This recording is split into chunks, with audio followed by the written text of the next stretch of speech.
أرجينا واكاس أري إيو قرآن إيو بير إيو مساجد إيو برواقو باميشان دار السنة اللي يرهدو أتكيه ليسا إذا إيو الريابة واكاس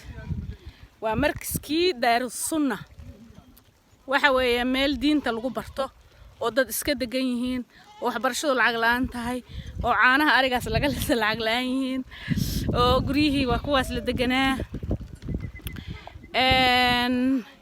wiilashu waa hoydaan ilaa 50 meelahaas baa hadda joogta u maleynaya waa kaas arigii